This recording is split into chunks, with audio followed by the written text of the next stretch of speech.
Hem tingut una cultura que consistia en que o bé hi havia uns savis, normalment savis, no sàvies, savis que decidien el que convenia a les organitzacions i al poble, uns comitès centrals o qualsevol d'aquestes fórmules jeràrquiques, com que això avui ens rebota, diem això no convé. I llavors ens quedem amb que el poble sobirà, vol dir que cadascú reuneix en el seu barri, en la seva comissió, parla del que parla fins que es cansa la majoria de la gent, i dels 500 o 1.000 o 10.000 persones que hi havia els primers dies, doncs ens hem quedat amb molt poca gent als diferents llocs, no? I en canvi una gran part de la gent continua superindignada, per no dir emprenyada, i està esperant a veure tot això cap a on porta, diguem, no? Mentre nosaltres anem derivant, ells van tenint la seva agenda i van prenent decisions de molt amunt, les van aplicant i pim pam pam pam pam pam. Llavors nosaltres multipliquem encara més assemblees, més manifestacions, més manifestos, i al final els pocs activistes està tothom ocupat i la resta de la gent no té referència sobre què fer davant del que està passant.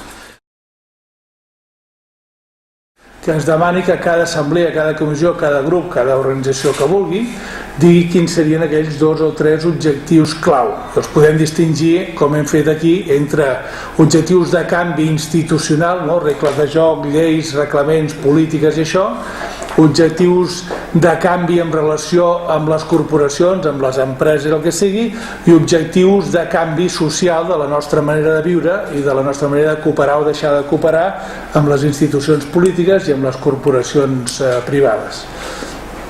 En 2 mesos, 3 mesos, no sé, no? Hi hauria temps perquè dins de cada col·lectiu la gent, com hem fet a vegades dinàmiques en el 15M, a diversos barris, no?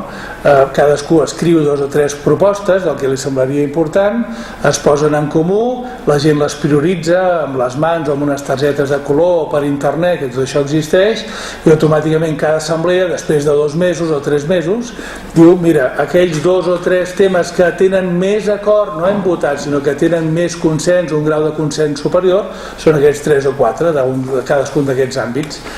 Un cop això, es tracta de poder enviar aquest resultat amb un mail, amb una adreça, que ja ens posarem d'acord com fer-ho, i simplement es publica en un fòrum d'aquests que surt tota la llista, i la gent durant llavors X temps, no? Durant un mes, 2 mesos, el que calgui, cadascú que entra allà pot prioritzar. Prioritzar què vol dir? Que de la llista de 20 o 30 propostes que han estat més repetides, marca quines són les 2 o 3 o 4 que considerem més rellevants.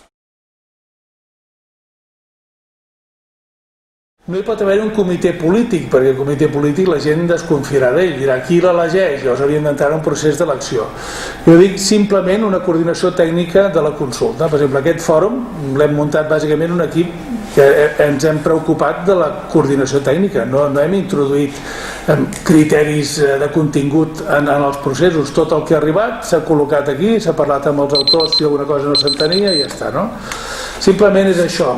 Cada col·lectiu o cada barri podria anomenar aquella persona que els hi mereix per la seva trajectòria, per la seva capacitat i tal, no aquell que els lidera políticament o que els representa de contingut, sinó aquelles persones que són referents, que la gent els accepta i que saben construir un procés d'aquest. Aquesta és la gent que convoca la consulta, es veuen els resultats i a partir d'aquí el que hagi decidit la gent ens permet tirar endavant.